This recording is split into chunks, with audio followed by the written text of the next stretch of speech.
Ever wish you had someone to talk to anytime, anywhere, no matter what you're going through?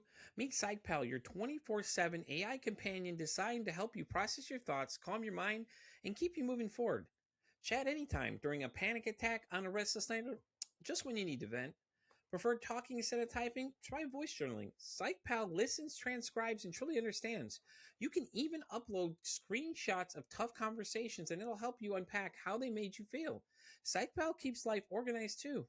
It can add appointments to your calendar, track your mood, and even summarize your sessions for your therapist so you'll never lose progress.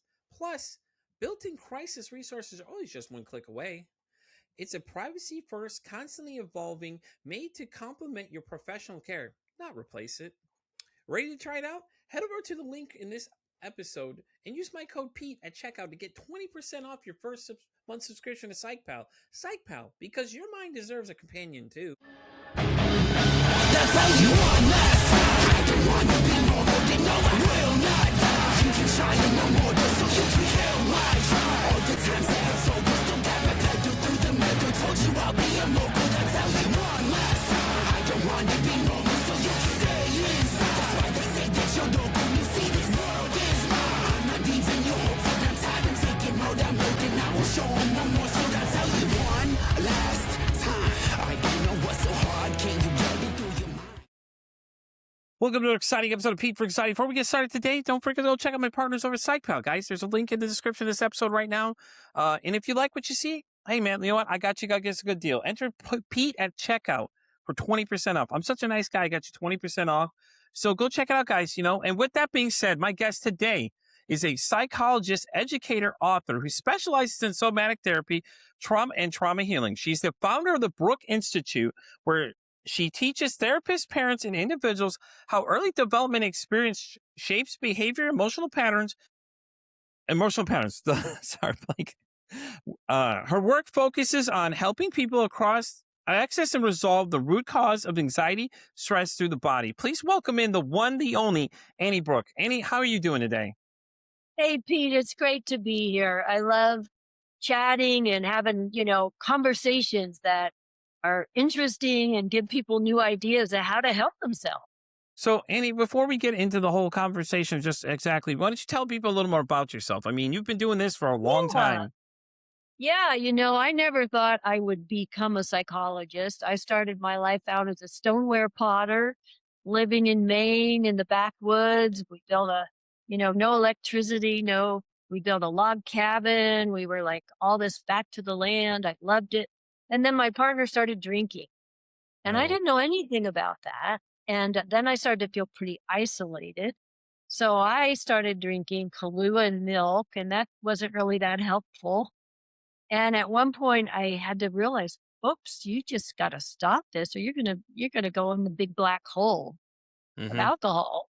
And somehow through all that trauma where my partner burned our house down by mistake and, my animals were killed. And I was just like, I didn't know what to do with and everything that was the foundation at that point, my young foundation just crumbled away. And I couldn't hold a conversation, Pete. My brain was so worried. It was so worried about what to do.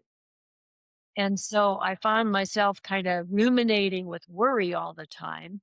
I ended up getting a job on a fishing boat to get some money because we didn't have any money. And when I was on the fishing boat, I had what's called a wake up call. You might have heard of those. Sometimes people get it from a car accident or they get it from a big shock. And for me, I was working on this fishing boat and selling my lobsters. We caught fish, codfish, but the lobsters was extra money for the crew. So I would have to climb this metal ladder at the end of the fishing days and get up on the wharf and go sell the lobsters.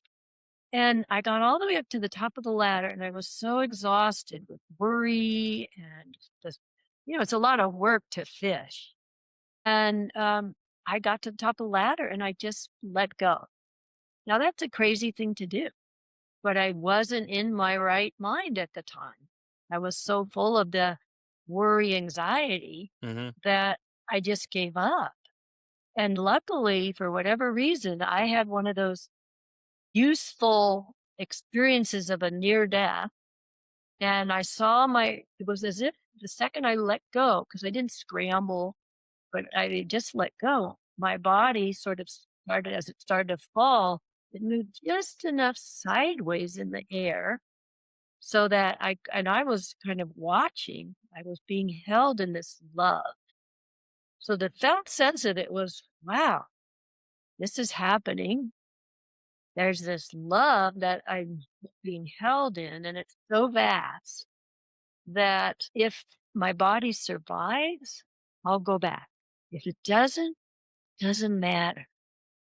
And that was such a profound awareness. Luckily, my body went sideways and fell, and it didn't land directly under the ladder because I would have been impaled on a tank with rebar on it for tying off lines. But there was an old tire against the tank. My body fell and hit the tire and bounced. And when I bounced up, I was back in there. And I was like, what just happened to me? And so I went to, I went back up the ladder and sold my lobsters, of course. But within a month, I was out in California studying meditation because I made a vow to myself. I wanted to feel that much love inside my body. And I wanted to know what's the connection to spirit. Yeah. That's Yeah. so it's so interesting though because you feel that weightlessness as you're coming down and the fact the tire was there. Are you religious at all? I mean, to me it's like an act of God almost. Like they're like, "No, no, Annie, we're not done. We need you to do. There's something you're here for, you know?" And a lot of people, it kind of falls in that, that God has a plan for everybody kind of thing, the same thing or a higher power, whatever, whatever the belief, the higher power thing would be for that person, you insert it there kind of thing. It's almost like they're like, yeah, listen, you're having this moment of just like realizing that there's more that you need to do because the tire was there to save you, to bring you back up for you to continue going, and you've been doing this for a while now. So you've seen the evolution of mental health from where it's gone to where it's now. I mean, there's so many things have changed, like from where it used to be to where it is and now, and you have all the years of experience, that you've gained over this time. And like you said, you didn't even think you didn't even consider being in that area at all, which is interesting because a lot of people that get into there usually like a lot of us have had on, let them start in therapy and then go into something else, like the other branch out to something else, which is always Mhm. interesting to hear because they all start in one place, they all seem to start there, and they're like, yeah, I discovered this or I discovered that, and they kind of branch off, which is kind of interesting because the way it was in the 90s was that pill was everything. Now it's like you have what you do, you have hypnotherapists, you have all these like people coming together for the same thing to try and help people in some way. That's exactly right, Pete. And, you know, I think hopefully there's something inside each person that starts the motivation to heal, and that impulse where we know either we're suffering so much, we're just done with suffering. What can we do? And then those resources, like you said, an act of God or Hmm. spirit, something starts to show up. And it takes a little courage. It takes wandering through the abyss of the unknown. But what I learned in my own healing is there are things you can do that will help reset your brain, Yeah. help you reset your body filters that are always guarded or collapsed or hopeless. And this is what I love sharing. So I volunteered at Children's Hospital with the trauma kids, and I studied my own. I went and worked. I attended this meditation school. It was Sufi, so it's a lot of Sufi heart love, and Hmm. how can you rest in the center of your head, not in your worry brain up front. How to ground your energy down through your feet, and then how do you release what I've come to learn as a somatic psychologist is your brain, you release the filters in there that are like images. Some people have obsessive thoughts, obsessive pictures in their Hmm. brain.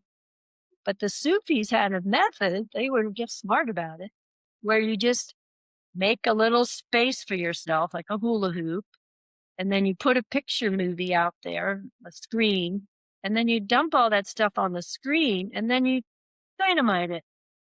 Yeah. See, that's funny because that's what I do with my anxiety now. It's like I talk about it out loud. I basically do the same thing essentially. Just I put the thoughts out there instead of I'm thinking and just start saying them aloud to myself. So sometimes other people watching me, I look like I'm talking to myself, having a conversation, but really I'm sorting through the thoughts that are going through my head. And I'm just telling myself and I'm looking at it and I'm getting a better visualization as I'm saying it, like how silly they sound. What you're saying is like, like your brain is inventing these things. And I'm just like, yeah, that's just doesn't seem right because it doesn't make sense when you really say it out loud and you think about what you're saying. Essentially what they were doing. I'm projecting it outward and I'm putting it in front of me, and I'm like, okay, well, these kind of sound silly, and then it just kind of goes on, and it helps a lot though because my brain tends to catch it and just takes off like a spin cycle, just Well, and they play. that's it. Keep on spin, you're done. Yeah. Yeah, and it's almost like playing telephone with yourself. Like the story will change. It'll start as one thing and it just starts, but I've learned over the year and a half of doing the show, like different techniques, like meditation is a big one for me too. I do meditate a lot. I do breath work. I do the grounding. I love energy healing. I like energy healing a lot because I found I'm energy sensitive, things like that. I've discovered, different Yeah, things as I've gone and met different guests, and a lot of stuff makes sense because when they were explaining the situations to me, I was like, wait a minute, that applies to me right now. I said, that makes a lot more sense, and then I'm also an empath. So, a lot of times I have to be careful too because I feel everything people are telling me. So there's some episodes we've done where I'm just like, I got to tap out after a while, and they're just like, the person that doesn't understand that, you can tell they don't understand it completely. But there's a lot of stuff that goes on, But yeah. I've learned a I lot of really cool techniques. So and I'm so glad that you not only have you learned them, but you're helping other people feel capable. Like, yeah, oh, if you learn them, that's what it was for me. If I learn them, other people can learn, hmm, even if we didn't know we could. And, I wrote a book called Help for Sensory Challenges because I work with a lot of hypersensitive people. hmm, And wrote this book because people think you just have to adjust your environment around you, but the world's not going to do that. You can't go down the street with a big shield around right, you, yeah, right? Unless you make it yourself in a good way. But so there are things you can do that help the body recover the ability to not be so hyper. yeah, And you don't lose the good resources. It's nice to be empathic, to be sensitive.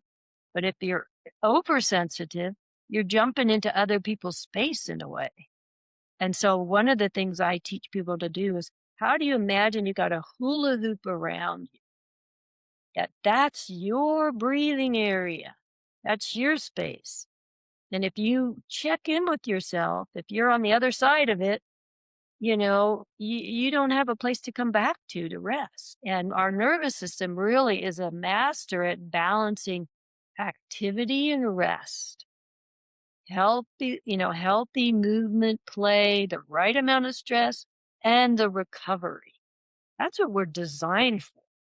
yeah, And when we can feel how to find the middle, so we don't go into depression, which was the extreme of the, rest and digest, and we collapse and get depressed. And we don't go to the extreme of hyper anxious or hyperactivity, but we keep balancing this little flow. So, anybody who's listening, you could actually take your hands and imagine, you've got this middle area and your hands can breathe like holding a breathing ball, and there's movement. Because sometimes what people do is they get hyper and then they get on the spin cycle you talked about, hmm, and they forget that they're not actually breathing at a pace where their body can stay connected. The mind is going so fast. And that's a normal stress response when someone feels overwhelmed. That's why I go all the way back in somatics, meaning body centered. I go all the way back to the first impressions, which are what happened when you were born, hmm, or just after birth, or even in utero. And it's amazing, adults can actually find that territory with the right guidance. I was just supporting a woman who, she had a little pressure in her head, and by working and she felt a little claustrophobic at times. So we just started working with her sensations that she was aware of. We ended up all the way back to, was she a welcome baby? Was the soul coming in, or did it want to fly back because it was a violent beginning? All these things have impressions without context. Yeah. And so once we have the impressions, we're going to make up our own meaning. Some people make up a meaning like, oh, I must be a bad person. I find this with people who were adopted, that often there's a very deep fear, or fear like there's something wrong with them. They don't even know what it is. It's so confusing. So we try to just help the adult with the cognitive brain be able to imagine and experience by paying attention to sensation and slowing down. If we could give one real tool, it's the ability to pause for a minute, to pause when you feel that spin cycle coming on, push the off button, and just slow down and breathe. And then the body will start to, you can look around, realize you're safe. Oh, I'm okay. I didn't do anything wrong. Or if I did, I can apologize. It's not the Yeah. end of the world, right? I don't have to be perfect. But when we get spun up like that, that's when we hurt other people or we hurt ourselves. Very true. Very true. I think a lot of Yeah. people, the other people need to be very understanding of that situation too. They don't like, you talk to certain people that don't understand mental health as well as we do.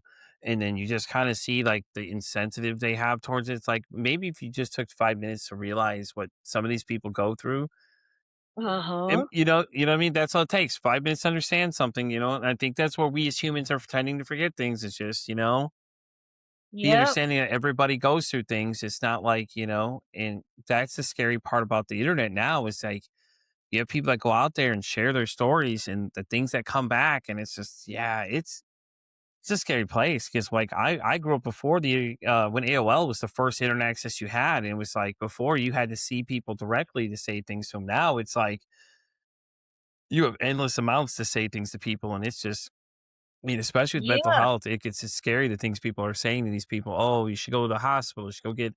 And it's like you're not Yeah. helping the situation.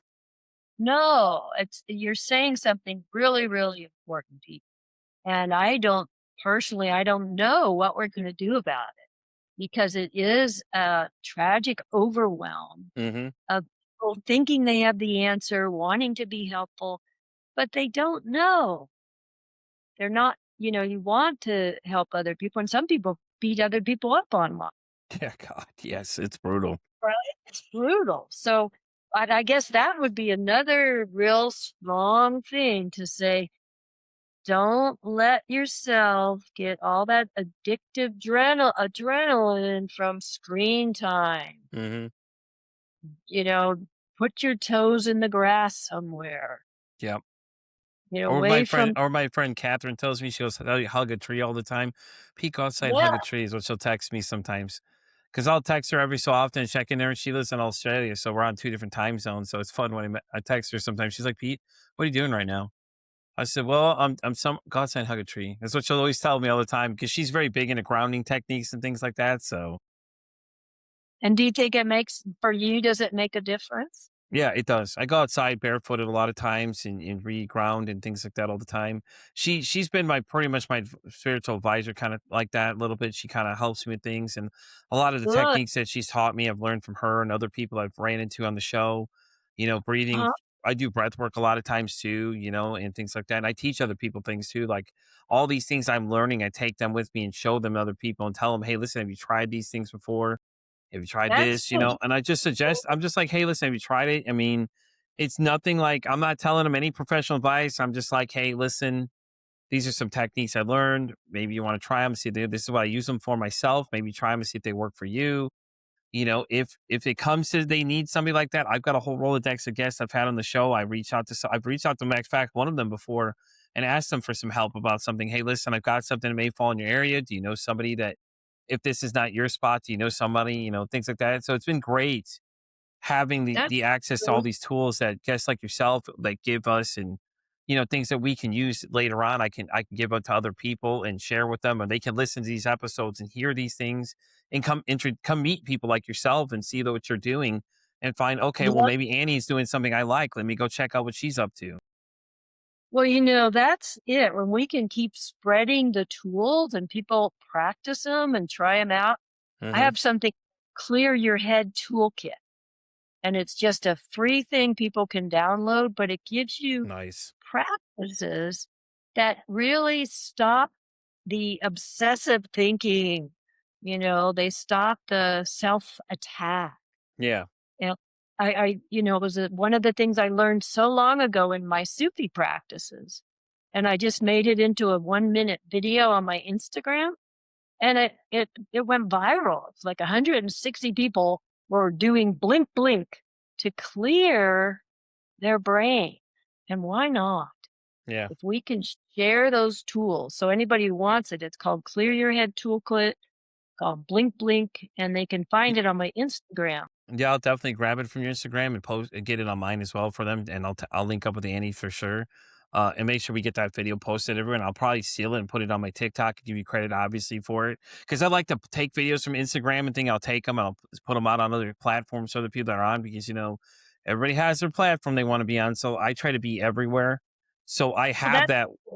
Yeah, I have the yeah. ability to do that stuff. So I like to share those videos everywhere with people. Like, I'll screen record them sometimes, and tell them where Uh-huh. they can go find the full videos, or if, hey, listen, if you like this, go check out, whoever the person, the author of the video was. I mean, I give credit to whoever made the video Well, originally, see, and that's a real resource. You're really, sharing stuff for people hmm because finding people now is a big part of it.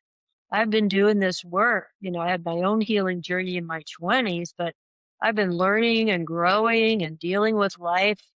I've been a therapist now for over 45 years, yeah, and I've and seen I'm a sure lot you've of seen. I was gonna say, you've seen a lot in 45 years. You've seen a lot of things. You've seen the evolution of how everything's gone from where it was to where it's now.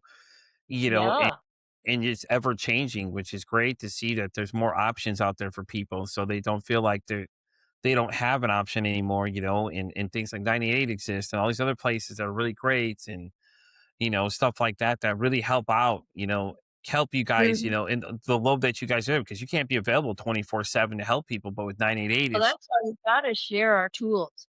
I wanna exactly. share another one right now, which has to do with what I call self-touch. Okay. So I'm gonna share 2 tools, and I have to say one thing, Pete, I got some message about the screen or the recording. Is it all working okay? Hmm. Good. Then I'll ignore the message I got. So this tool for self healing, really, it's to balance your sensory input. Because sometimes we don't even know that our body is really reacting to things because we're busy in our brain figuring it out. But there's sometimes when I do this with kids all the time, they have a tactile defensive, which means the skin doesn't really welcome touch sometimes, or if it does, the person gets all nervous because maybe they've had a bad experience with touch that Yeah. wasn't, they didn't have permission. So this you do to yourself, and you just use your arm. So if you have a good friend, you can, do it to their arm and they do it to your arm. But what it is you start with your hand and you just brush your skin. And the first thing you want to do is just put your hand on your skin and feel that your skin can touch your hand.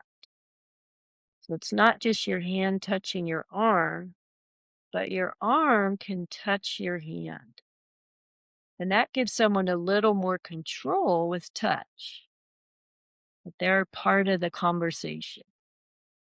And then once you can just brush your skin a little and see, does my skin like heavier touch, firm touch? Does it like light, kind of tickly touch? Oh, okay. And you can help your skin realize, I can survive different kinds of touch. I can stay in my body and I can feel and communicate to myself. Then you can give little like squeezings. You can like rotate your hand around your arm a little. So you're getting some movement and you get this quality of presence. If you do this game with another person, and I have parents do it with their kids, the person who's going to be doing the touch has to say what they're doing and not trick the other person. Oh, So okay. an example is I'm going to brush your arm from your shoulder to your hand and back up. And I'm just going to brush. And I'm going to do that one time. So you say what you're going to do and you do it in a slow enough so the person hears it. Then if they're watching, they see it, but they also can feel it. So then you brush all the way down to the fingers and you brush all the way back up to the shoulder. And then you take your hand away. So the person can digest what they just felt. They can experience it. And you say, okay, now I'm going to do patting. I'm going to pat your arm. And this time I'm going to start at your elbow, go up to your shoulder, and then all the way down to your fingers. So we pat, pat, pat, and all the way down to the fingers, and then we stop. And so every time you give the information and the person is ready for it, and they listen and feel it, their body is remembering, oh, I'm okay. I can tolerate this. So that's one game. I actually have lots of them. I'm going to do another one. This is more of a overall feeling of remembering that we have healthy insulation. If we're a hypersensitive person, we have natural in our body healthy fat. And this fat is called myelin, coats our nerves. And it's called the omentum, which protects our organs and makes them warm. And it's called glial cells in the brain. And even the cell membrane has lipid molecules. Our eyeballs are mostly made of healthy fat. So what we can do is when things start to speed up, we can just rest into our fat. It's like, oh, there's no problem. There's no famine. I got resources. If someone comes to me, I'd be exhausted as a therapist and probably change my profession a long time ago if I didn't know how to do this. I just kind of rest into my fat. And that actually helps the person calm down because they're seeing that they're telling me something that's so intense. And I'm like, okay, tell me about it. And then I'll guide them to slow down and breathe. And I'm like in my healthy fat. I'm not dissociated. I'm actually more present. Hmm. And that's a really good thing. It comes from the work of body mind centering, which allows you to kind of hook up your natural intelligence. Like, oh, what do my muscles know? What does my blood know? What does my fat help me with? So we have this whole organic self that can actually handle things. So that's a practice. You could do the touch practice for the skin. You could do the healthy fat practice just to slow things down a little and remember your brain doesn't have to race around. And then the last one I'll share right now is a self-touch called the organ clock. And this comes out of Chinese medicine. And our organs are so deep inside, it actually helps us be more present. And if our organs are feeling tense or not nourished, then we're going to get more intense and uptight. It's a signal to the brain that things are not good.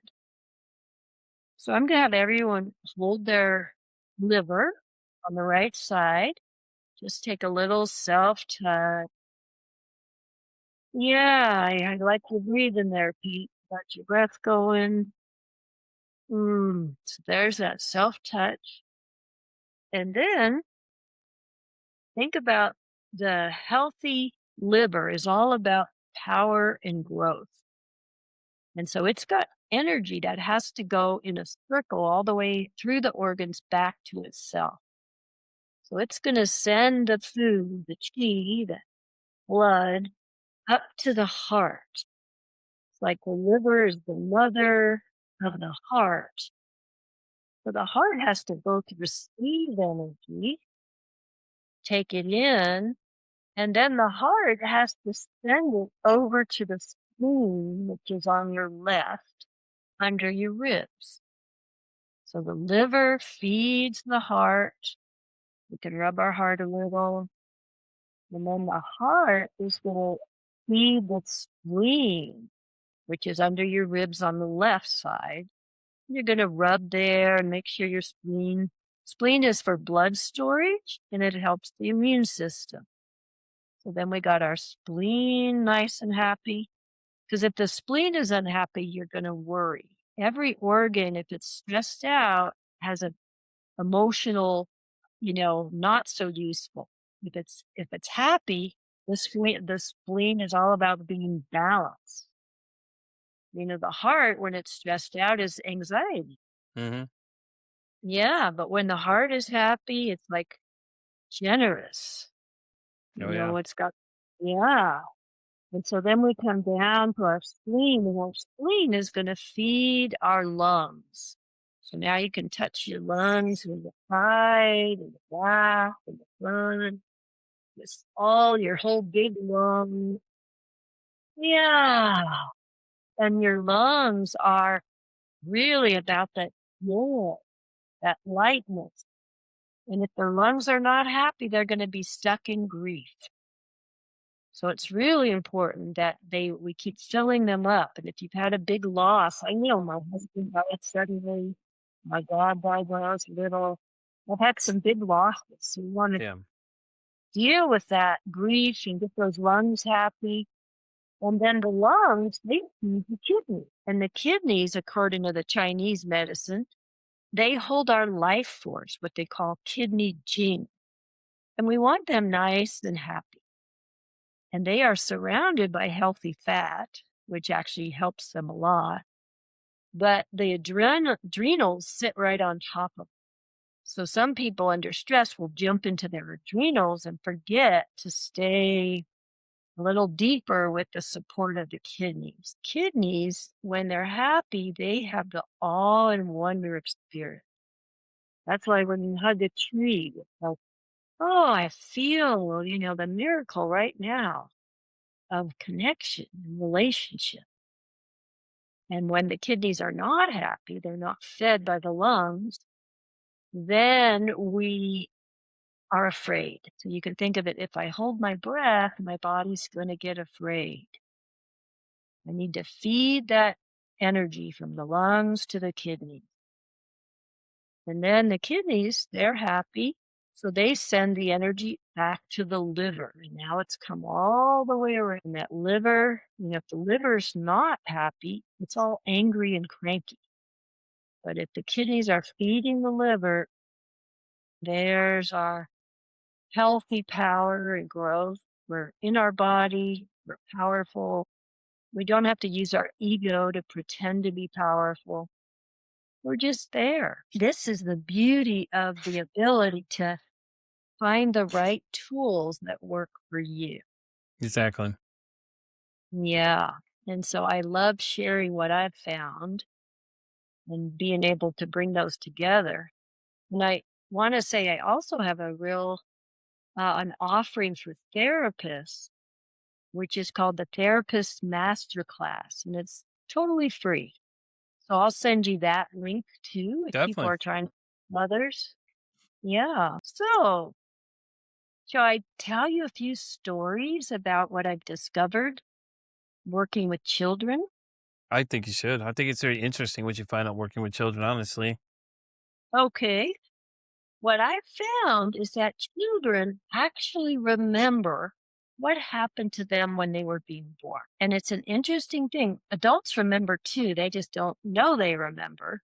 Yeah. But kids will show me in play therapy So, an example, there was a 4-year-old. I'll tell you two stories about 4-year-olds. One was a little boy who was just one of these brilliant, gifted kids, and he almost died at birth. At birth, they measure on a scale of 1 to 8 how healthy the baby is, and 8 is a good sign. And this little guy just had 1. He was only a 1. And his dad and his mom, I always have the parents in the room when I'm working with kids because they would need to heal that birth experience too. And so the dad said, "Yeah, we thought he was gone." And I just said to him, "Where's my baby boy?" And this little, almost dead baby reached up and grabbed his dad's finger. So the baby knew, "Whoa, here, dad, I need help." And what happened with this kid is he had the umbilical cord around his neck.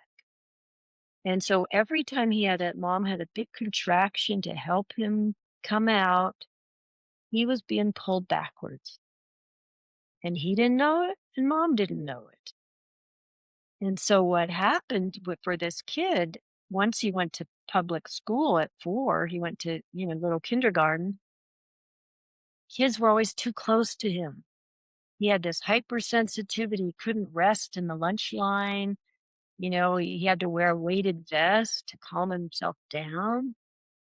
And so with kids, I like to use stuffed animals to show what happens so they don't take it so deep personally right away.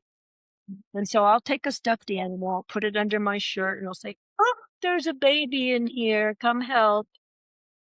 And I'll see if the little guy will come help get the stuffed animal out. So I'll pull the stuffed animal out and I'll give it a big hug. And I'll say, "Oh, there you are, little baby. You made it." And then I'll say to the mother or the dad, "How was this little boy born?"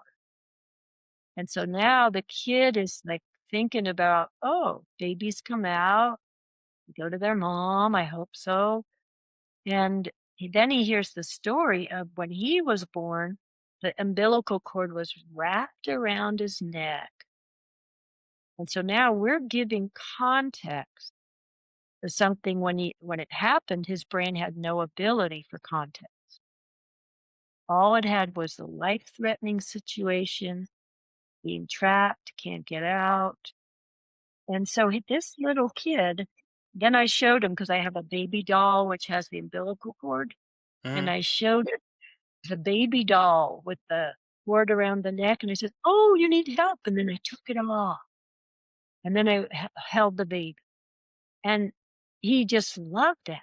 So then he wanted to play a game. He went over to my big toy basket and rummaged through the stuffed animals, and he got out a clawed snake, and he wanted to wrap it around my neck and pull me around the office. And I let him do it, and then I'd go, "Help, help, I need help." And then he'd turn around and he'd take it off, and then we celebrate. And he wanted to play this game over and over. And then after a while, maybe several sessions of that game, he came back and he wanted to build a cage to put the snake in. So now he walks in the door, find that snake, we're putting it in a cage, and he's going to sit on the cage. So what he's doing is he's getting more powerful than this life-threatening event. Somehow he's getting it a context where he realizes he's safe, he made it, and we're doing this through play and including the mother and the father, so they get to heal from a very scary birth experience because they thought they were gonna lose their child. Yeah, Isn't that amazing? that's very interesting actually. Yeah. So that's why I love, I have online classes where adults can attend and they can go back and remember, "Oh, what happened at my birth?" I help them through guided sort of sensing and imagining and listening to uncover these stories. And then we bring relief to the nervous system. So I have a course will start up again in September. I do it every spring and fall. And I'm going to tell you one more story about a little girl, another 4-year-old. She walks into my office and her mom brought her. Her mom had 2 older kids, and they're a good family. There wasn't any beating up of kids or violence going on. But she didn't know why her little girl, when she entered preschool, he would grab another kid, create a barrier in the classroom, and she wouldn't let the other kid get out. So then the teachers have to come rescue the other girl. And then this little child would have a huge emotional meltdown. And so I'm listening, like, well, that's interesting, huh? And her mom's like, yeah, what the hell's going on? Right. And so then, as soon as this girl walked into my office, and I had a big 12 by 12 office, with a corner with pillows and lots of movement things kids can do. But in one corner, I have a Japanese folding screen that stands upright and it hides the door that goes to the next room, which I have covered with soundproofing. So this little girl, first thing she does is she walks behind the screen. And then I hear this sound, rip, rip. And I go, oh, hello. What are you doing back there? And she is ripping off the soundproof tape and she is taping it up on the cracks in between the panels of this Japanese folding screen. And she says, very important work and don't you come in. So I got, oh, it's a C-section because she is already wanting her space and she's not wanting any cut or opening to happen. And then she got her mom back there with her. And so we played out several versions of her with mom, me on the outside, until she could relax and come out herself. Because with the C-section, the baby is airlifted out so fast. If you think of sensitivity, that is so fast for the skin. The body doesn't get that healthy pressure to, remember itself when it goes through the birth canal. And then there's bright lights and cold temperature. And often the mother sometimes can't even hold the baby. Sometimes because she's numbed out from the chemicals to numb her body. So there's a lot of little sensory inputs that have no explanation to the baby.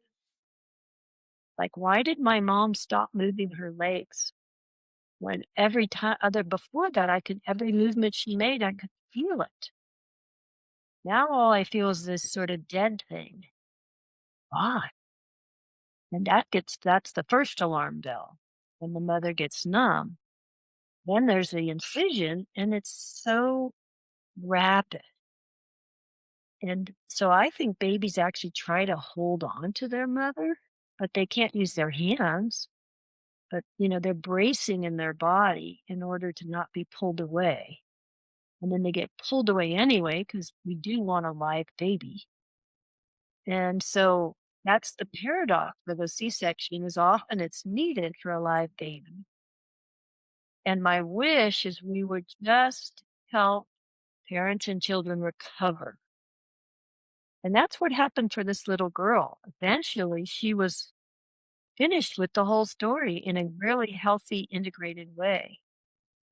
And she didn't have any more troubles like that. And to be able to get that help when you're 4 years old, that's what I love training therapists. I have a whole play therapy training for therapists. If you've never worked with kids, this is the best way to work with them because you really can give some useful cognitive, practical things for the parents to go through with a child. Yeah, I think that's really that's cool. pretty. Yeah, I really think that's really cool that you working with kids that young though, because the things that they already know ahead of time that a lot of people don't realize that they do. They just don't have any context of wording for what it is, and what you're doing is you're putting it into frame for them so they understand, because a lot of times, a lot of people say, "Oh, they don't understand." Oh, they understand. They just don't know how to put it into what it is exactly. They have a good idea of what it is, and all those kind of things. They're constantly watching you too. Like I know one person I talked to said at 4 years old, they start watching a lot of things everything going on around them. They're very observant of things, but they may not be able to tell you what they're watching, but they know what they're watching, and things Yeah. like that. And I think it's very fascinating, that with a lot of people I've met, because I met an author recently. She wrote a book that's teaching kids how to emotionally regulate, but it teaches the parents as well. So it's doing both, because a lot of times, we as parents read the books to the children. So the way she was doing it was had a kind of working dual purpose. It's helping the kids understand what these feelings they're having are, and for those parents that aren't emotionally regulated, it's helping them understand in their own way too. And at the same time, it's really cool how she's doing it. I love that because really the relationship that gets established during our birth, post birth, is often what shows up in couples when they struggle. You could have a very wonderful time and then all of a sudden you've moved in together and you don't know how to relate to each other. Hmm. Everything gets, and that's normal. But usually what's happening is just like those kids want to tell that story of their birth, our adult self wants to tell the story of how we connected and is the world safe? So I actually teach a course for couples I call or individuals who want to be more sane in a relationship. And I call it relationship ready. That you might have to do a little personal homework to be ready to Yeah. be a good. And there we look at, think about if a mom got postpartum depression, it's not her fault. It's often a chemical thing. And the baby reaches out to say hello, and the mother's always looking down or heavy. The babies might stop reaching, or the baby might get really anxious and think it did something wrong. So we have something we call anxious attachment, where in an adult relationship, someone can always be tracking their partner. That partner never gets to rest because they're always under the surveillance of their partner who's wanting to please them, Yeah. you know? Or it can be someone who, as soon as they come home, they want to avoid their partner because maybe they had an intense parent, a mom or dad who was always playing with them when they needed to rest sometimes. So they try to get away. And then we have a kind of thing where the baby is ambivalent because they're with the mother, then they get taken to the nursery, they give up, then they're brought when they don't know when, but they're going to be brought back to the mother. They have connection, then back to the nursery. The baby doesn't have that consistency of care, so they get a little ambivalent. Like, do I need a hug? I don't really know. My partner wants one, but I don't feel it because we don't have our felt sense awake. We've numbed out a little. And so it's really great that this person you were talking about works with reading stories for the parent and the child Hmm. because it's a relational interaction. And with couples, if someone can become relationship ready, they're able to look at their life and kind of not use bad things from their past and dump it onto their partner. Yeah. And especially if you go all the way back to the birth, which a lot of therapists don't know how. And that's why I'm training therapists as fast as I can to really be able to hold awareness of precognitive experience and how it shapes our neurology, it shapes our emotional map of relationship, and we will act it out until we pick it up and figure it out. Yeah. Yeah, I think that's really Yeah. great. I think it's really cool that that's what you're teaching them though, because I think it adds another layer to what they can get to and the things that they can learn. Obviously, especially that at that point, that you're learning now from the children now and things like that too. So I think it's really great. So Annie, we're at the part of this interview where I'm going to ask you those two questions I already told you about a little bit ahead ago. So the first one's a bit of a fun one. I borrowed this from a friend of mine. I thought it was great because I'm a big music person. So this question to you is that if your mental health had a song, what would you say that song would be? Okay. Well, I have been listening to Zulu, sort of Zulu chant music, and it's so soothing, but I don't know what it's saying. So I can't give you the answer on the saying, but it's something about, you can get it on YouTube, and it's about healing the trauma of crying. Hmm. Some of the music is too fast, but this is so rich. But if I had words for a song, it would be "You Are Not Broken." It I would love be it. "You Can Do It. You Are Not Broken. You can get it if you really want." Right? Hmm. I love it. I Yeah, love it. I think it's an interesting answer though. Like I said, I think there's no wrong answer to the question. It's great because you get different responses from different people, so it's fun to see what people's responses are to it and things like that. Because music in some form is really great for everybody. Like you said, you were listening to chanting music. I listen to just regular music. I mean, I listen to whatever music itself. It's just something I like because it's just something I can relate to. And things like that too. So it's a fun question to see. So now we're down to the nitty gritty question. The main reason this podcast was started was that if you could break the stigma about mental health.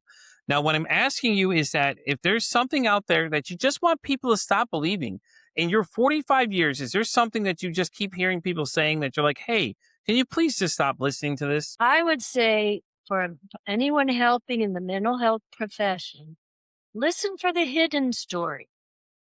There is a reason someone behaves the way they do. Mm-hmm. Volunteered at Children's Hospital, one little boy kept falling down all the time and going numb, blanking out. Nobody knew why. Turns out he had witnessed his baby sister getting killed. And when we could, that's a tragic story, but when we could play about death and loss, all of a sudden he told me the whole dang story that he remembered from being an infant. So I That's would really, say with mental health, listen for the hidden story and don't get too close to people who are hypersensitive to try to fix them. Give them some breathing room. I used to work with gang youth, and we had do-gooder therapists coming in. I was supervising, and they would get too close, and the 16-year-old would have a blow up, and then the 16-year-old would get in trouble. I didn't like that. So I would say for mental health, slow it down, breathe, and be curious. What's the hidden story? I Because love it. you've got to be honest for the trust to happen. I love it absolutely so much. Thank you so much, Annie, for coming and hanging out with me. I appreciate it. I think what you gave us was great tips. I really loved your insight to what you're doing these days, and I really think what you're doing is really great. Before we start signing off, did you want to let everybody know where they can find you? Any websites? I know you mentioned Instagram, YouTube as Yeah, well. Do you want to plug those? We'll definitely include the links in the bio for sure of the show, thank the you. description for everybody to get to them. But go ahead and plug them for everybody listening. Okay, I will say for Instagram, go to Annie Brook Therapy, all one word, lowercase, Instagram.com, Annie Brook Therapy. For Facebook, go to Facebook.com, The Brook Institute. Mm-hmm. And then I've got YouTube with adoption and healing. And then for me, direct, go to Annie Brook, and Brook is spelled Brook. There's not an S, there's not an E. ANNIE Brook.com, and you'll find a free PDF library. I have lots of freebies, and I have Nice. classes, I have training programs, I have one-off videos like Heal Self-Attack Thinking. I have a one-off video you can watch to interrupt that brain attack. I All love it. kinds of reasons. I love it. Yeah, thanks. I love Forward it to so treat much. you. Annie, thank you so much again. Guys, I'll also be including her other book she has, Bert's Hidden Legacy, in the description as well for you guys to, I told Annie before we started that, we got to highlight everything she does. It may not always be mental health related, but you know what? She took the time to write the book. We might as well post it in there too for you guys to check out. Maybe it applies to somebody else. And with that being said, guys, we're going to wrap up this episode of Pete vs. Anxiety. You know where to find me on Pete vs. Anxiety on X, all the way down to TikTok. I'm on Spotify, all the way down to Pandora Radio. And as I always say, it costs nothing, absolutely nothing to be kind to somebody. One kind act you could do could save someone's life, or hell, you can make their day. I'm Pete vs. Anxiety, saying, don't ask how your day is today. Say, hey, how's your mental health?